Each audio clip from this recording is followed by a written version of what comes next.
Welcome back, everybody, to another episode of the Junkyard Dawgcast. I'm your host, Jordan Hill. Got the whole crew with us on this Wednesday night, National Signing Day episode of the Junkyard Dawgcast. And, fellas, we got a lot to talk about with what Georgia has accomplished on the first day of the signing period. If you've missed it, and if you did, I guess you were under a rock because it was pretty wild. 28 signees for Georgia. As I mentioned, they secured the number one class according to 24/7 Sports. The third time that has happened in the Kirby Smart era. Georgia signs 3 5-stars, chief among them 5-star safety KJ Bolden, who we will talk in depth about in a little bit. But very successful day for Georgia. We really didn't know what we were getting into with this day. We thought, hey, the hay is pretty much in the barn. And for the most part, that was the case, save one really, really big flip. Ben, I'm going to start with you. Just give me your immediate reaction, your thoughts on how this signing day went for Georgia and the haul that they brought in. Well, to your point, it was more or less an uneventful signing day because Georgia had 27 commitments coming in. Kirby Smart mentioned it today. It's the most from a commitment standpoint that they felt they had taken care of, this early in the cycle since he's been here. 27 guys committed. They all signed, I think, before noon or right around noon. So they were really in the class, accounted for early on, and all the eyes turned to 1 p.m. at Buford High School for KJ Bolden, which we started to hear over the last couple of days that there was some intrigue there, that maybe there was a reason for me to be there. So I went. And that was a very exciting signing day moment. I think I alluded to this in the primer that I wrote at the beginning of the week. We weren't really expecting any surprises. It felt like everything had sort of been figured out. But we also know that Kirby Smart has a tendency to never give up until things are signed. And KJ Bolden was obviously a guy that he'd recruited for a really long time. I know that we're going to talk about him more in depth. But, just an interesting signing day because there really was only one piece of excitement or question that was out there. And it obviously turned very positively in Georgia's favor. So I think that when you leave this signing day, Georgia folks are going to leave feeling like it was a resounding success because there were absolutely no headaches, no concerns whatsoever from the 27 they signed. And then the one question mark that was out there, it turned into a very happy result for people in Athens. Looking at the class, I think it's right around 315 points according to 24/7 Sports. Very successful grouping. Another number one class, as I mentioned, for Kirby. Kip, what were your thoughts on how today played out and what the Bulldogs were able to accomplish? Well, I think this is my 18th signing day so far. And I think, every single signing day, it takes a couple years off your life. It's just time goes by at a different pace. The news comes at a different pace. We are kind of pushed to the limit a little bit in different ways every single time. And, it's always interesting just to look back at each experience because I still say this one was unique. And as we mentioned, just the fact that we were just watching guys come in, the entire class, and there was one prospect out there. There was one guy basically being actively recruited, which I think it's probably selling Georgia short because when you have the number one recruiting class in the country, it probably means that there were other programs still trying to get your commitments, in the final hours. So let's not sell it short on the boring guys who are already committed, their letters of intent coming in because Georgia just flipped a 5-star who was committed since August, to Florida State. That if there's not proof that it, every single second counts in recruiting, I think that's it. But I think overall, it's just, I guess, another reminder that, maybe the, Kirby Smart era isn't on the downward slope that some people thought over the last couple of weeks. Maybe, the last couple of days, hours, Georgia's demise, I guess it's been a little bit exaggerated, but he reloaded. And it is a reminder that Kirby Smart's still a closer. He's still an elite recruiter. And, we're going to talk about, obviously, the big 5-star addition to the class some more here in the next couple of minutes. But overall, from top to bottom, I just think that, it's a really interesting class, especially when you see that, even today's edition only gave Georgia a second top 10 player in state. It's just, again, Kirby says that, he doesn't really believe in borders. And this is another one of those groups that kind of proves that point. Yeah, I think Georgia's designs was greatly exaggerated. And it's sort of funny, even if they would not have gotten KJ Bolden, it would have been, probably still the number one class, even if it wasn't number one, still a super, super talented class. And then they kind of add the cherry on top. I think as someone who has followed this program for a long time and all of us who cover it now, and for the fans too, it's easy to get spoiled on that. But what an accomplishment. I mean, that, save, even before the KJ Bolden decision for what they were able to do. And it's sort of funny, by that like noon hour has been talked about. We were kind of looking around like, okay, there was like a brief period there where Christopher Jones was the only guy who didn't sign. And we're like, all right, is this sort of piece, is anything going on? Nope. He signs, everything's good to go. I mean, they had this thing wrapped up, and Kirby mentioned that when he did his press conference, which Ben and I will talk about in a few minutes. But let's dive into what was the biggest piece of the early signing period, and it was KJ Bolden. There had been buzz in the days leading up to Wednesday that, he may not have been totally secure and totally committed to that on a ledge. Ben, you had been sharing with the folks over on the Junkyard that there was an opportunity there, and you were on in for the decision. So I'll just start with you, Ben. What was it like being there? You got to talk to KJ among some of the other reporters. What did you take away from how he got to this point and how Georgia was able to land him? Well, he was asked specifically the question, when did you know that it was Georgia? And he said that it was 3 weeks ago. He said that really about 3 weeks ago was when, for him, he started to realize what had been weighing on him since August was that Kirby Smart was the head coach that he had the closest relationship with. Even dating back to before his decision to choose Florida State, he acknowledged that Kirby Smart, and we had this quote in a story today, he's just different. There is something different about the relationship that he has with Kirby Smart compared to everyone else. And Kirby brought it up today when he was talking about, he learned from Andrew Thomas's family that consistency is the most important thing to winning out in these recruitments. And I think that Kirby Smart's been around long enough and he is successful enough as a recruiter to know that just because a guy commits on August 5th does not mean that he's going to be signing on December 20th. And I think that he was so consistent with the Bolden family. I know that he set up weekly conversations with the Boldens to make sure that they were in constant conversation with one another. With KJ, the moment that he committed to Florida State, he was on the phone with him the next day saying, hey, respect your decision.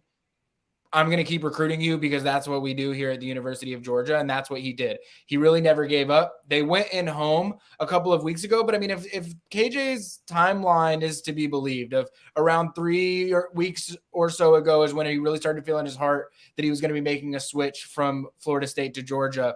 That means he probably went into those in-home visits a couple of weeks ago feeling like Georgia was going to be the spot. He just has such a strong connection with Kirby Smart and Will Muschamp specifically. He mentioned the Fran Brown element to it too. And we all called this out when he took that official visit to Syracuse. There were some folks that were saying any weekend that you're keeping him away from Georgia is a good thing. I think the fact that he was going out of state to a place that we all knew he was never going to be signing with, and he was having conversations with a former Georgia defensive backs coach. The only reason he's there is because of the connections that he had with him through Georgia. And KJ said it to me today. Fran Brown was recruiting me. He was approaching it as if I was a potential person that could sign for him at Syracuse. But the reality is they had conversations that made him realize Fran Brown's not just pitching me on Georgia. He's not just telling me this anymore as someone whose job it is to sell you on Georgia. He's telling me about the benefits of Georgia through the lens of someone who is now somewhere completely different. And so I think there were a lot of factors in play. I think really what it comes down to ultimately, Kirby Smart built a relationship with this guy and his family since his 9th grade year. And the fact that he was as consistent as he was through the entirety of it, all the way up, I think Kirby Smart was probably as surprised as anyone that he didn't get a commitment from KJ Bolden over the summer. But the fact that he stayed true to everything that he always said that he would and everything that he always did with KJ on the recruiting trail, I think it made all of the difference. one thing that really stood out to me about his dad, I know I'm going on a little bit of a tangent here, but one thing that really stood out to me about his dad, I talked with his dad after the ceremony, and he said he grew up as a Florida State fan. We've heard a lot about KJ saying that Florida State was always his dream school. A big reason for that was because his dad, grew up as a Florida State fan as well. But his dad said that since the beginning of the process, he's always told KJ that the sensible, safe pick was going with Georgia. And I asked him point blank, I said, why? I mean, it sounds like a stupid question, but why do you feel that way? And he said, because when you're playing safety in Kirby Smart's defense, you know that you're not the only guy that has a chance to go to the NFL. All 10 guys around you, they have a chance to go to the NFL as well. And I think when it really came down to it, there were other factors at play here. I'm not going to be naive and say, NIL in this world is not part of these decisions. But I think when you start thinking about the long-term developmental aspect, you start talking about NFL opportunities, I think they saw that in Athens as a sure thing, more so than they did other places, not just Florida State, Auburn as well. And so I think that a lot of factors played into this decision coming to where it is. But I think that when you really look back on it, dating back to the beginning of the summer, ultimately this thing ended where I think we all thought it did. It just took a very extended road bump there from August to December for it to finally get here. Definitely a huge win for Georgia. And I did want to mention part of it, one, you get him, he's super talented. And two, you don't have to play against him. Auburn was one of the teams pushing for him. I did want to read Hugh Freeze had a quote, did not name KJ Bolden, but was talking about, someone they were recruiting. 2 days ago, we were told, I'm coming. Today it changes. Everybody sort of thinks that was about KJ Bolden. We won't know for sure, but, you've got that piece of it that, you kept Auburn from getting a guy that was super, super talented. I did want to read in full Kirby's quote on KJ. Ben mentioned it a little bit.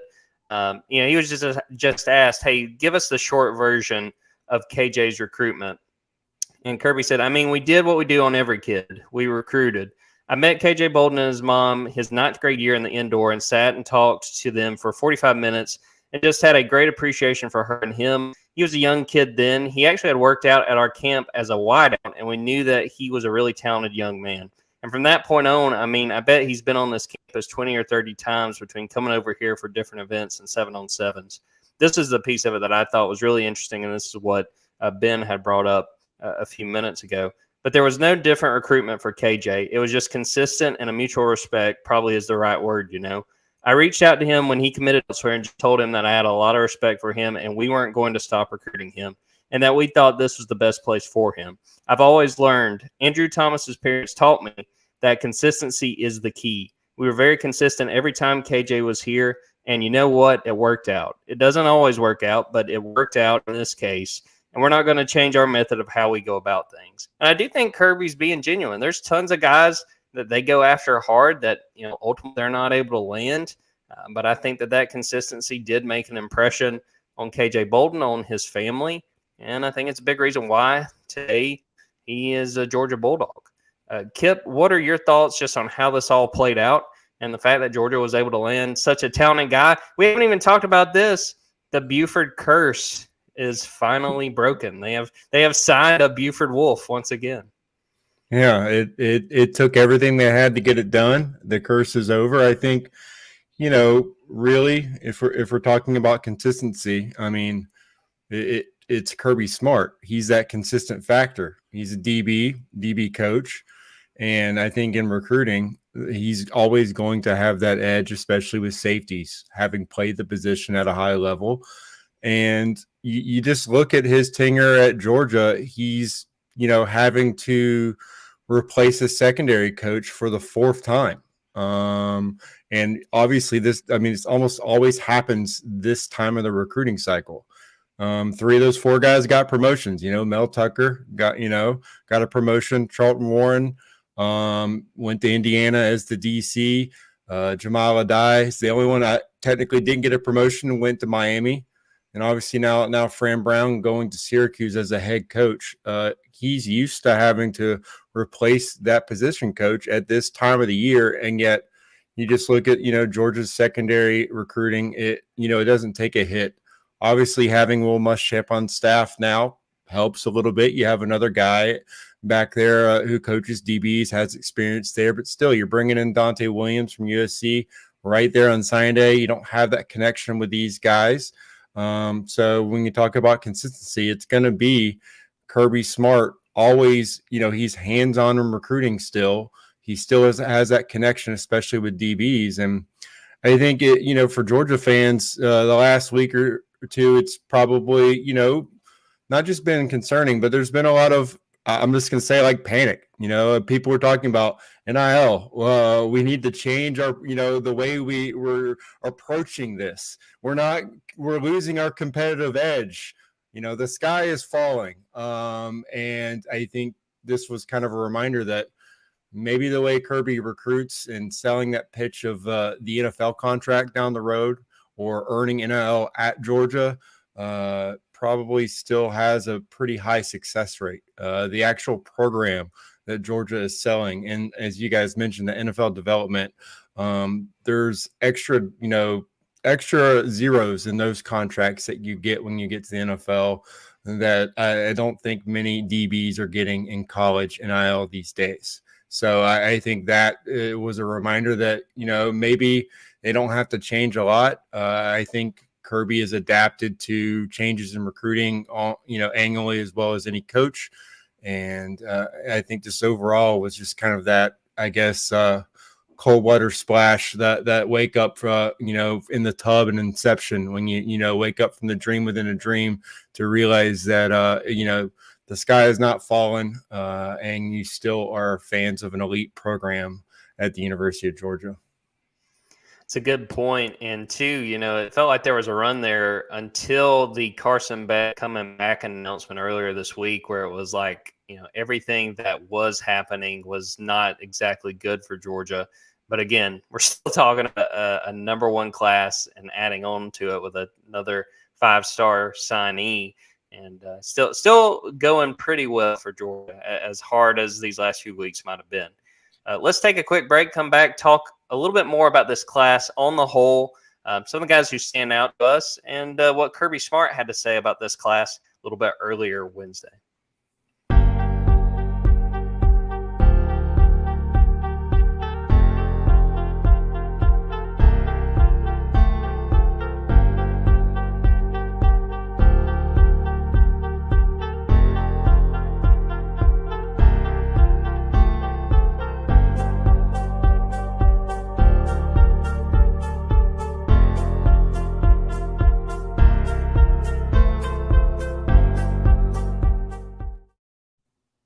Guys, let's jump right back into it and looking at this class on the whole. We talked about 28 signees, 3 5-stars. Ben, when you look at this group and what they're bringing in, what stands out to you the most? What really catches your attention with this 2024 signing class? Probably how complete it is, really. I mean, they really seem to, I don't want to say hit home runs because you don't really know until you see how they translate. But, they signed a quarterback. I know they were planning to sign 2, but they signed a quarterback, which gets them close to that scholarship number that they want to be at. They signed 3 running backs. They signed 6 offensive linemen, 2 more tight ends. The receiver position was probably the thinnest in terms of what you would expect the traditional high school number to be. But I think when you factor in that they're bringing in London Humphreys, who has 3 years of eligibility left. You look at some of the other portal options that they're taking a look at receiver that we'll probably get some news on here in the coming days. It makes sense why they probably took a smaller number at wide receiver. But you look at the offensive line, again, 6 offensive linemen. The defensive line, not just the fact that they have numbers along the defensive line, but I think they did a really good job. And this goes for the running back room too, finding guys that complement each other well so that they can deploy them in different ways in terms of how they want to use them. Obviously a significant boost today. Getting KJ Bolden in the secondary. If there was going to be a question mark about this class, it was probably, why did Georgia miss on all of its safety targets in this class? Well, now when you look at it and it's DeMello Jones, baller, Ellis Robinson, baller, Andre Evans, baller, KJ Bolden, baller. It's like you can look at it now and say, well, this defensive back room might be the best group that Georgia has in this signing class just because the one concern you had is no longer. And then, credit to Glenn Schumann, another 3-person linebacker group. I don't know how he does it year after year, just stacking these linebacker classes together. But when you put all of that together, there's not anywhere that it feels like Georgia missed. There's not anywhere that it feels like Georgia has to, figure something out or go heavy in 2025 or even explore the portal immediately right now to fix it, except for maybe the wide receiver position. But again, I think that was by design. So I think, really the reality is when you win 2 national championships in a row, it's probably a lot easier to look at your board and say, all right, how many guys do we need at each position?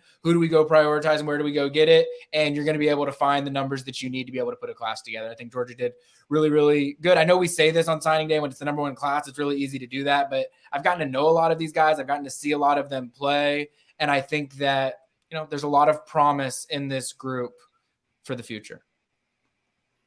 Kip, what about you? What strikes you about this class that Georgia's put together? Well, it's definitely strong at the top. You have 11 of the top 100 recruits in the country. That's pretty strong.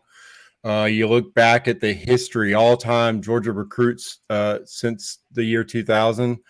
They added 2 of the top 10 highest-rated recruits in this class. They added the number 4 guy in Ellis Robinson, who is one of the most talented cornerbacks in the last couple of cycles to come out, and he's the number 4 all-time signee. And at number 10, you have Justin Williams, who is just an elite linebacker. Like Ben said, last year's linebacker class, I mean, we just, praised them all off season, just how incredible it was they landed that group. The fact that they were returning starters and are still able to get that group. And now you look at this trio and it's like, okay, is this trio going to, outperform the one he just signed? It's an incredible group. What stands out is the line of scrimmage, getting 11 guys on the offensive defensive line. I think it's just not a position that, if we're going to talk about NO, it's a position that, I just don't think the salary caps out there allow you to really load up on linemen. They don't get out there. They're like starting pitchers. If they hit free agency, it's too much. There's like 2 or 3 of them available. And it's, everyone's just competing against each other for those guys. So I think you load up on the line of scrimmage, but you also have to know the guys take longer to develop. And so that's kind of where Kirby's is probably going to just take numbers every year, knowing that if they leave via the transfer portal because, they don't have that patience, he's just going to bring in 5 and 6 every year to try to balance that out. And especially the offensive line, you just look at, when your smallest offensive line signee is 6'5", 320. I think, he'll joke to you about these guys being too big, and I'm not going to fight him on that because the average size was 6'6.5", 338 pounds among the 6 offensive linemen. I think, one of the guys is listed at 370 pounds. And, I think he's probably bigger than that from what I've heard, that they're hoping that he comes in. I think it's Nair Daniels. I think he's listed at 370 and Kirby's hoping that he comes in at 370. So these are big guys. These are guys that regardless of, their athletic ability, which I'm sure is high, it's tougher to get around guys that size. That's a skill set that, it's rare to be able to move at all, much less be athletic and be that size. So that's a big part of this signing class. And I think that there's going to be a lot of these guys that are playing immediate snaps this year. And it's kind of you look at overall now. I went back and counted, and first and second year players, there's like 60 guys that are, freshmen or, are going to be second year players on this program next year. This is going to be a young team. But I think, you got to really look at the secondary class if you're talking about impact. These guys are going to play a lot of snaps. It's an incredible group.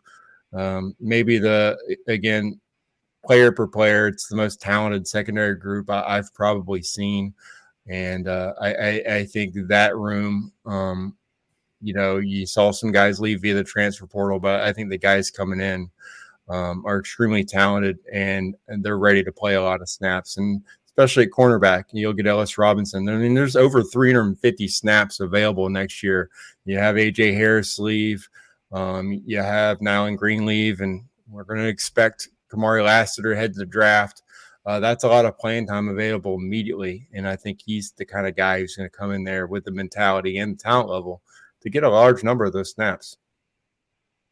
Kip hit on a lot of the points that I think I would make as far as what stood out. I mean, the size, that average size on the offensive line is just absurd. And Kirby talked about that a little, and Ben and I will talk a little bit about what he had to say in a few minutes. But saying, that you need to have good weight and, being big and everything. And he talked about Ernest Green between when he signed and enrolling early. And by the time he got to spring, I think he dropped like 35 pounds. So, it's about being smart with what weight you come in with and what is good weight. Again, what Ben talked about, the running backs, I think it's super smart to get 3 guys with 3 very different skill sets. I think that's very smart in building that room, especially reloading. After we expect them to lose some of those playmakers off of this team and some of their top rushers. Guys, let's look at this class, and I'm going to put you guys on the spot. I'll start with you, Ben. Who is somebody that really, really interests you? And, not so much one of these 5-star guys, but another guy in this class that, may not be the high-profile signing, not the guy everybody's talking about right now, but that you're really excited about and is a guy that you're going to be paying attention to once he gets to Georgia. I'm going to cheat. I'm going to say I'm going to have 2 because I wanted to bring this up earlier when you're talking about the class. It sticks out to me that everyone it's the number 1 class. Everyone talks about how Georgia gets all these 5 stars. And I think they've got like 8 3-stars maybe in the 24/7 Sports rankings right now. So there's definitely an evaluation that's going on at Georgia that is, much more important, I guess, than they would think that our rankings are. The 2 guys, Quintavious Johnson. So he's been recruited as an edge rusher. His primary point of contact was Chidera Uzo-Doribe, the outside linebackers coach.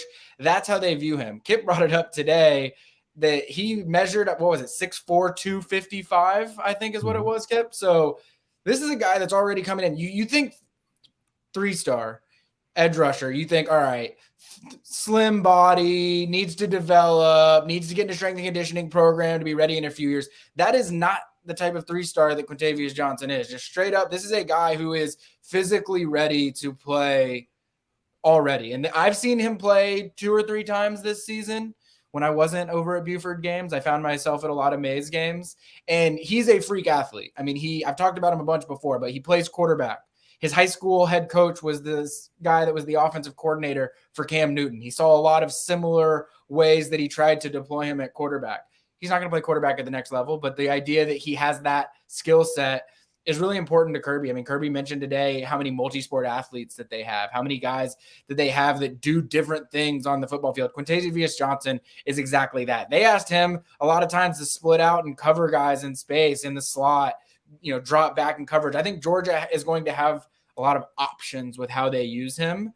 And I think it'll be interesting to watch what that progress looks like for him. I've compared him, and you all know that I stay away from player comps, but I compare him a little bit to Gabe Harris from the last cycle because they have similar builds. I think they're just bigger than people expect them to be. And when you get in the system, you get in the weight room, do you have the ability to become that big end that Kirby was talking about, Justin Green and Joseph Jonah-Ajonye being, again, and Joseph Jonah-Ajonye is a guy that I think could also do the same thing and develop inside, just depending on how he progresses as well. So Quintavious Johnson is a guy, people have asked me a bunch, like they've used the word project and developmental ad and all these things. It's like, I just don't think those terms apply to Quintavious Johnson, at least in terms of what I've seen from him. I think he's someone, I don't know that he'll play right away because it's a deep room, but someone that I think could certainly have an impact.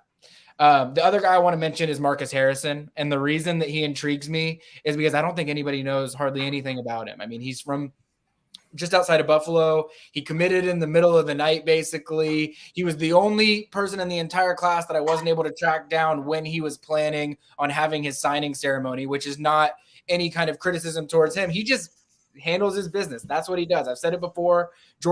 He had one bye week that he would have been able to get down to Georgia. He could have come for a Georgia home game that weekend. It was a big star-studded weekend. He just wanted to go hunting with some family that were in town that he hadn't seen in a while. That's the kind of guy that he is. But when you go watch his tape, this guy's 6'8", 330 pounds. It doesn't look like he has a bad pound on his body. I mean, the guy, you wonder, I'm sitting here wondering, how in the hell did Kirby Smart and Stacey Searles find this guy? Because Nobody talks about him. He's a 3-star. He doesn't talk to any media. Nobody's covering him. Nobody sees him, anything. And then all of a sudden, just one random morning at 6:50 a.m., he's committing to Georgia. And when I watch his film, for starters, their jerseys look like 49ers jerseys. Like, I feel like I'm watching Trent Williams play football. And he is just he looks so special. But I also realize that he's playing very small private school ball up in New York. He's not going to be a mid-year enrollee. He's going to enroll in the summer. That probably sets him back a little bit as well. But I think when he gets in to the system and Georgia gets its hands on him, the potential that he has is really through the roof. So I'm really fascinated. It might be 2 years from now, it might be 3 years from now, but I'm really fascinated to see what Marcus Harrison can really become.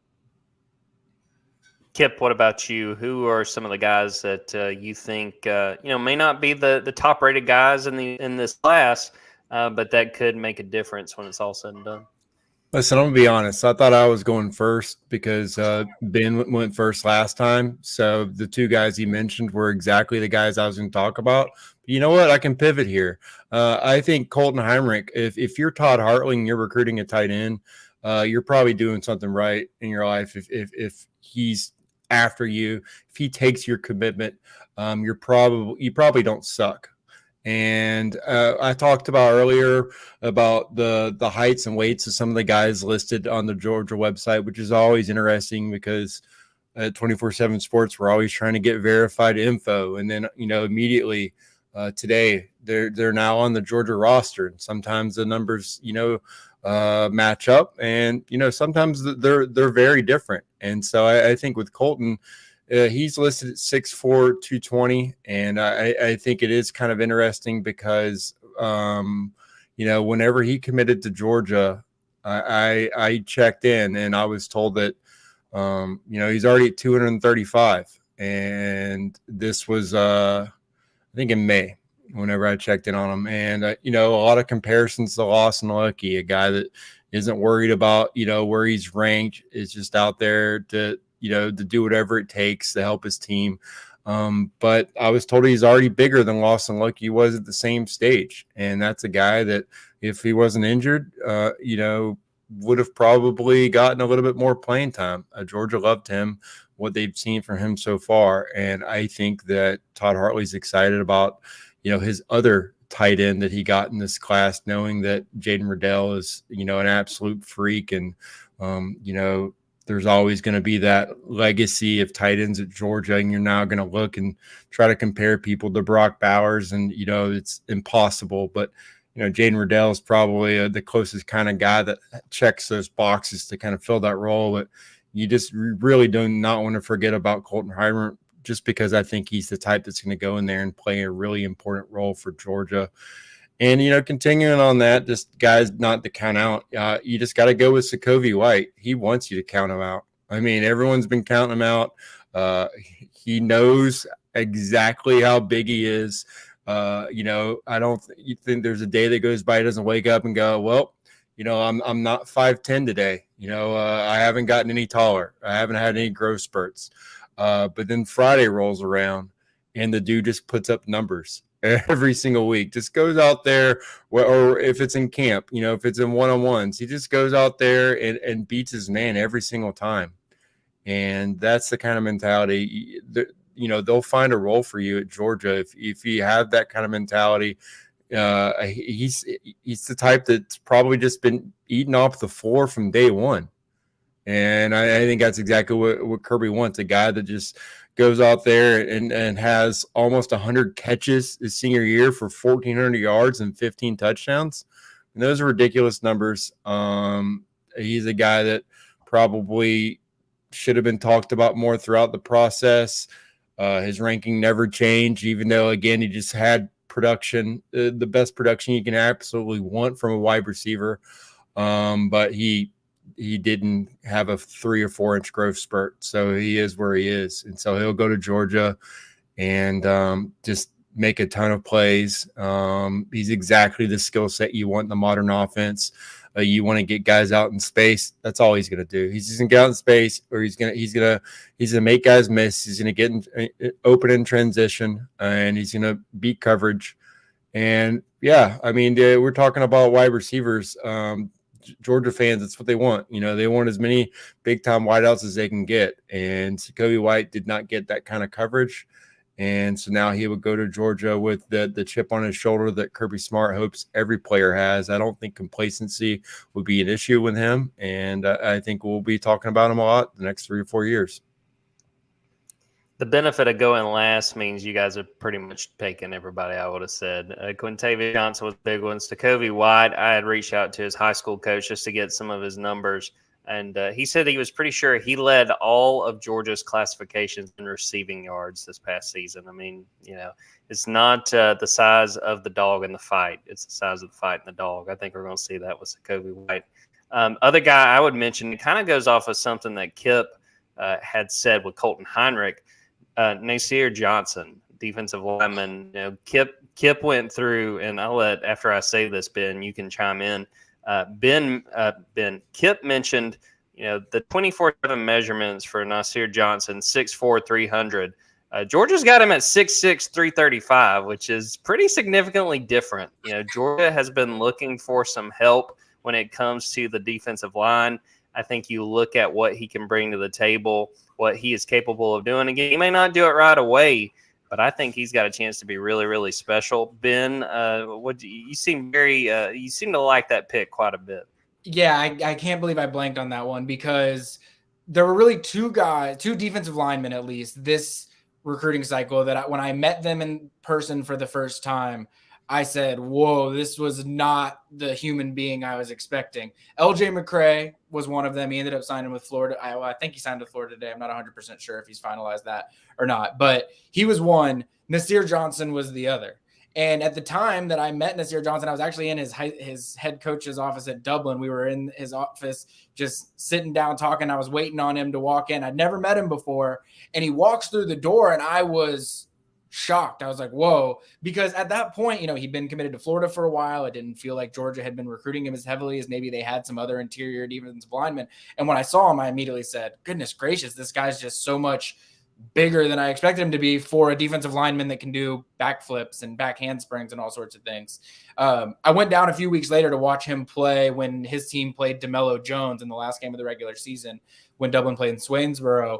And in a jersey, I was just shocked, honestly, at just the sheer size of Nasir Johnson. And it kind of made me wonder, and, maybe Georgia had been recruiting him a little bit more than it had been led on throughout the process. But it kind of made me wonder, like, what took Georgia so long on this one? Because he's someone that you see. And again, I think his body has seen a significant development since the beginning of the year. I think at one point early beginning of this year, he might've been like 295 pounds, something like that. So I think he's a different defensive lineman now than he was back then. But yeah, that's a great pick because he's definitely, there's a few defensive linemen like this in this class. I think Quintavious Johnson's like that. I think Joseph Jonah-Ajonye is definitely like that. I haven't, unfortunately, seen Jordan Thomas in person, but everything that I've heard about him would lead me to believe that he's probably like that as well. Where when you get around them, you're just like, good, this is a Georgia defensive lineman through and through when you look at them. Yeah, it's going to be fascinating to see how these guys develop. Obviously, several of them are already in Athens going through bowl practices, and we'll kind of take that as a segue to talk about what Kirby Smart had to say to the media once these guys were all signed. Ben and I were there. We had a chance to listen to Kirby. We hit already on some of the stuff he talked about. He was asked about Ryan Puglisi, talked about the receivers that they've added, included London Humphreys from Vanderbilt. Wanted to share this. I asked Kirby what his impressions were early on these December enrollees, and the first two things he said were they're lost. They're overwhelmed. He did add, though, that, they're working really hard. They're trying to grind through it. And the biggest point to what Kirby said was they're going through all this, but they won't be doing that in the spring. They're going to get such a big head start. And I think you're going to see that by the time we get to the football season, that head start's really, really going to help. Ben, with everything else I was talking about, did anything stand out to you about what Kirby had to say looking at this class and looking at really even this entire team as they gear up for the Orange Bowl?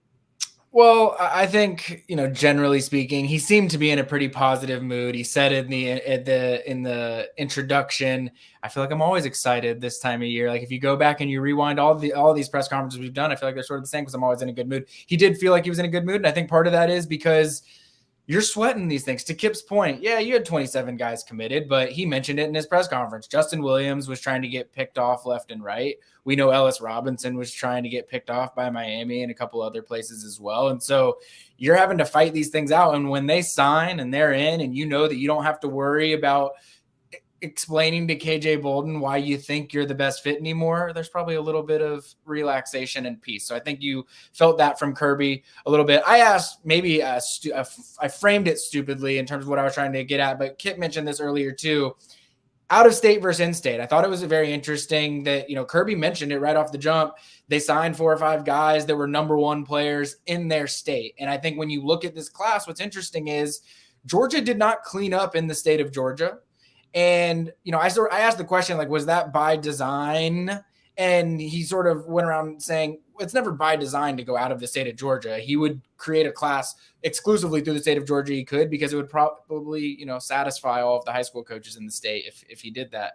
But he realizes that's not realistic, because sometimes the best linebacker in the country is in Texas, or the best cornerback in the country is down at IMG Academy, or one of the best running backs in the country is at Mater Dei High School. And so because of that, Georgia broke out of state, maybe a little bit more than they normally would this cycle. I think it's just, that's how it played out. Georgia wants to recruit the best players. A lot of times, the best football players in the country are in the state of Georgia. At certain positions, sometimes you have to break away from that. Georgia did that to an extent, but I still think when you look at some of the guys that we've mentioned as, the guys that intrigue us, Quintavious Johnson, Nasir Johnson, DeMello Jones is a guy that we haven't even mentioned, and I think he might be the best pure football player in this entire class. Sokovie White. I mean, there's a lot. KJ Bolden now obviously changes things a little bit in terms of how the view within the state of Georgia probably was. But Georgia did well in the state of Georgia with the guys that they viewed as Georgia caliber football players. When they maybe felt that slipped a little bit, or they missed on a guy here or there, that's when they went out of the state. That's when they landed the guys that they did in this class. So, I find it interesting, the approach. I just don't know that necessarily the way that it was approached this cycle is any indication whatsoever of how it's going to be approached next cycle. Because, for instance, you look at the defensive line front 7 class in the 2025 class in the state of Georgia, and Georgia would be crazy to be looking elsewhere because of how talented it is in the state. So sometimes it just works out that way. Always helps out with the amount of talent in the Peach State, and they get to pick a whole lot of them, and they've had the success now where they have no problem leaving the state and adding talent on top of it. I did want to mention as well, Kirby thought he had some really interesting comments on the transfer portal. I'll probably have a story on Thursday about this, talking about seeing guys go in the portal, and he really harped on, guys, the portal is a good thing. If you've been at a program for 3 or 4 years, you're not getting to play, it's a good opportunity to leave, go elsewhere. But he really harped on, he really has more concern when you see a guy that leaves after their first year. And he's like, you kind of didn't give it a fair shake. You didn't really put in and have a chance to see how it could play out for you. And Georgia had a few of those guys in this cycle decide to leave after 1 year. But thought it was some really candid points from Kirby, who, they've gone in the portal, but they've been hurt quite a bit by the portal too. I mean, they've lost some pretty good players, and I thought that was some pretty good quotes. I would tell guys and gals to keep an eye out for that, see that story probably on Thursday. All right, before we wrap this up, Kip, I'll start with you, and then Ben, feel free to chime in. Final thoughts on this class, how everything's come together. Any parting thoughts when you look at what Georgia did in this cycle? I mean, Kirby always manages the numbers. It just, I looked at it right now, and I'm wondering, like, how are they going to make everything work? Everyone's kind of looking at the portal departures. We're trying to tell everyone this is just straight math. This has to happen. I think they're at they add KJ Bolden, so I think they're at 82 right now, but we're expecting more transfer portal additions. We're keeping an eye out on, Miami transfer wide receiver Colby Young, South Carolina defensive line transfer Xavier McLeod, Florida running back transfer Trevor Etienne. I mean, these are guys that big time additions if Georgia's able to get those guys. And if they do get all 3 of those guys, then they're going to be, set at the 85. And if they get anybody else, they're going to need another departure. So I just want to let everyone know that the next time you get that notification, that text notification from us that, Georgia has another transfer portal departure, Well, it probably had to happen. It's just the way it is right now. But I just think you look at this roster, and like I said, it is going to be really young, but the talent level just it still seems impressive. And you have to remind yourself that is where Kirby Smart wants to build his program. He wants to build through high school, and add 4 or 5 guys in the portal when needed. But we've seen him not add a single guy in the portal before. The only way you can do that is if you're recruiting at an elite level, and this is just kind of the credit to him and his staff. He makes sure he always has guys that are out there and always coming through, always establishing relationships. And I just think from top to bottom, this is a really impressive group. Obviously, number 1 in the country, but just there's still guys we haven't even talked about. When you don't talk about Chris Jones and Andre Evans, Marquez Easley, we hadn't really mentioned Ryan Puglisi because we talked about him before, but he's a pretty good quarterback. And so obviously if you're able to not talk about a quarterback for 45 minutes of a signing day podcast, whether it's one that decommitted or one that stayed with his commitment, I think it just goes to show this is a loaded group. And a lot of talent headed to Athens. A lot of these guys are already in Athens, getting in their bowl practice and looking like deer in the headlights out there. But, a couple of guys are probably holding their own. And these guys, we're going to see these guys next fall, like Joseph Jonah Janye. I think that he's the next great defensive lineman at Georgia. I think he's that guy. When we're talking about that 2021 defense, all the guys in the first round, he's that guy that already checks those boxes physically and athletically of a guy that can really make a big impact at Georgia. Ben, how about you? Final thoughts on how this class is coming together? Well, it didn't occur to me. Brett Hunter in the comment section actually made a comment earlier saying, saying this is the biggest flip since George Pickens. And it didn't occur to me that, I obviously took a 4-year hiatus after I was covering Auburn. And the last signing day that I covered was the signing day when George Pickens flipped from Auburn to Georgia. So I don't want to write any checks that I can't cash, but George Pickens 2019, KJ Bolden 2023. We'll see what happens in 2024. But I guess big signing day, sort of unexpected flips are to be expected. But I agree with everything that Kip said. This signing class, when you can go, as long as we did in this podcast, without really mentioning Ryan Puglisi, even though I know we talked about it in the last episode, it just tells you how talented this is. So many classes, and I'm not naming any names of schools, potentially like in Gainesville, Florida, they tie so much of the weight of their recruiting class to the quarterback position. And I think what Georgia has proven more than anyone over the last few years, as good as I feel like Stetson Bennett turned out to be, you don't win national championships by recruiting the quarterbacks. You need to have good quarterbacks. Good quarterback play is going to win you national championships. I'm not denying that. But to be in position to do that, you've got to bolster the trenches like Georgia did, signing 11 guys. You've got to have elite defensive backs on the back end there, and Georgia did a really, really good job of that. So I think just top to bottom, there's a reason this Georgia class is the number 1 class. Sometimes I think you look at the number 1 class and you say, maybe it's inflated a little bit here, or maybe inflated a little bit there.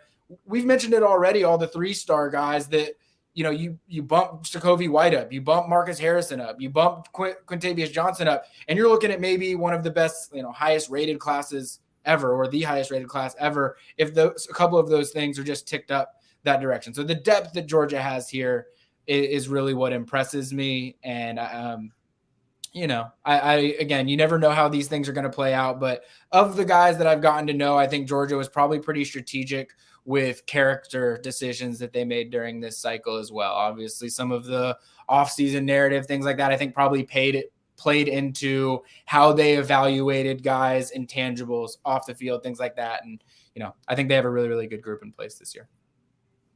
Thank you. Hit on my thoughts. I mean, they've just covered so much ground as far as so many different positions, and even the guys, again, a lot of those guys that we named that were like, they're kind of unheralded, quote unquote, compared to some of those 5-stars. A lot of teams would kill for some of that talent because it is super, super impressive. I wanted to mention one of the guys in the comments, Mike Brown on YouTube, had commented a few different times and Sorry, guys, for writing so much, but I haven't been this excited about a class in a long time. Mike, we get it because this was a very, very strong class for Georgia. A lot of reason to be excited and a lot of promise going into the spring, and it's going to be super fascinating to see how these guys settle in and what we're able to see once these guys really get started as true freshmen. We're going to wrap up the episode there. I want to appreciate, go ahead and want to make sure and thank Kip and thank Ben for popping on after a very long day. We've been at it for quite a while, but appreciate them. Appreciate everyone tuning in live. Appreciate everyone who's listening to this after the fact. Want to make sure and tell everybody, go to Dogs 24/7. We have stories on every single guy who signed with Georgia, 28 stories, all kinds of live updates. There will be stories in the days to come about KJ Bolden, about several different guys, what Kirby Smart had to say, and a few stories as well from a few of the players, current players that we had a chance to talk to on Wednesday as well. Also, go to Dogs 24/7 on YouTube. Check out the Kirby Smart press conferences, player press conferences, these podcast episodes, Mike White press conferences, Georgia men's basketball interviews as well. So for Kip Adams and Ben Wolk, I am Jordan Hill. Until next time, take care, everybody.